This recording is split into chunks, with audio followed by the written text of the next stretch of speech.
Hello and welcome to the first long-form video for the Patrick Gaming channel. And today we're going to be talking about why you should buy the j35XS and not the j37Di if you're going to be grinding out the Swedish tech tree with a premium vehicle.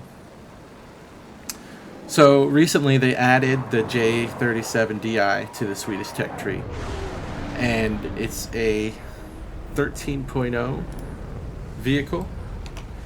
It gets 4 Fox 3s, and it has to go up against a lot of the much better aircraft that other tech trees have to offer. And the J35, at the same time, they've lowered the BR, and they've made it a much easier aircraft to use and to grind the Swedish tech tree with. So the first thing that it gets that the J37Di doesn't get is it gets comparatively good missiles, and it gets 6 of them. And at the BR of 10.3, which is what they changed the J35 to, at 10.3, having 6 rear aspect uncaged missiles is really good. It also has a really good radar compared to other vehicles at its rank. Even especially compared to something like the MiG-21, it has a good radar. And you can acquire targets and slave your missiles to the radar lock. It also has a really good turn time. It does bleed a lot of its speed at the same time as it's turning, but it has a really good turn time. So if you're in a fight, then you're more likely to turn into your enemy than your enemy is to turn into you. Another good advantage is that because of the VR change that they did, you don't have to play with the big wheels anymore. You don't have to play against anything that has Fox 3. You're not going to be having to play against anything that has IRCCM missiles. So basically, all the things that the J37Di has to deal with, you don't have to deal with on the J35. The J37Di, it has to compete with things like F-15s, F-16s, flankers, F-18s, and a lot of the really good Mirages on top of it too. Anything 14.0, it has the potential to. So you have to deal with that. You only get 4 of the Fox 3 missiles, which is better than the Gripen. The Gripen only gets 2. But the Gripen actually has a really good airframe compared to the J37. So essentially, you're going into battle with an 11.0 airframe that they strapped a bunch of Fox 3s to, which I think in real life is a pretty good idea, I guess. They probably did it so that they could save some money and upgrade their old fleet of Vigans.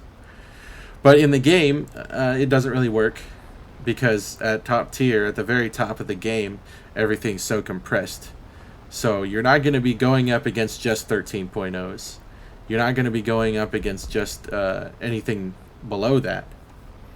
You're going to be going up against a lot of stuff that's much better than you. However, that being said, the J35 is still flawed. It only has rear aspect missiles, like I mentioned earlier, which is not that big of a deal at its BR.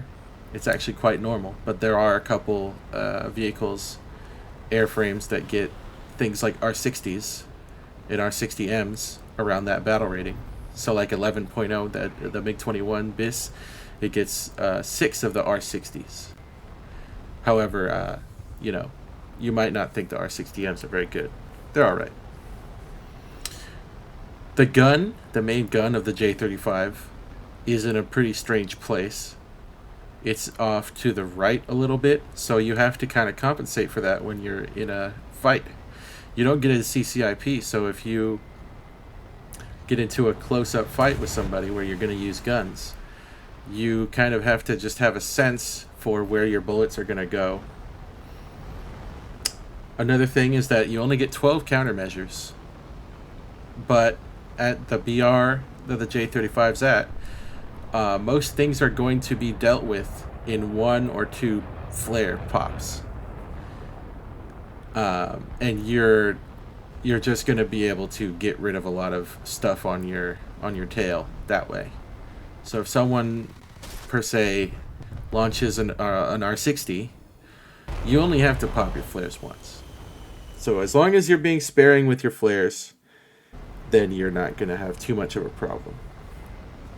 The last thing is it doesn't have an RWR. So this isn't really that much of a problem, because almost all of the things you're going to encounter are not going to have any radar homing missiles. You're going to encounter the MiG-21 and I think a handful of other things that are going to have radar missiles. The MiG-21, it only gets the R3R. So the R3R, it has a 10 G limit. So in 10 Gs of pull, it's done. It can't keep following you. And yeah, that's about it. I just think that the j35XS is a much better deal when it comes to spending your money trying to grind the Swedish tech tree. If you're going to try and get to top tier, this thing can research everything that you need. The premium pack, it comes with 20 days of premium, and it comes with 2,500 Golden Eagles. So if this thing ever goes on sale, then you're getting the best thing that you can get for the Swedish tech tree.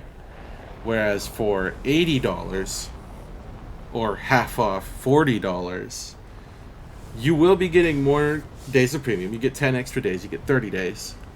You're going to get 500 more Golden Eagles. You're going to get 3,000 Golden Eagles.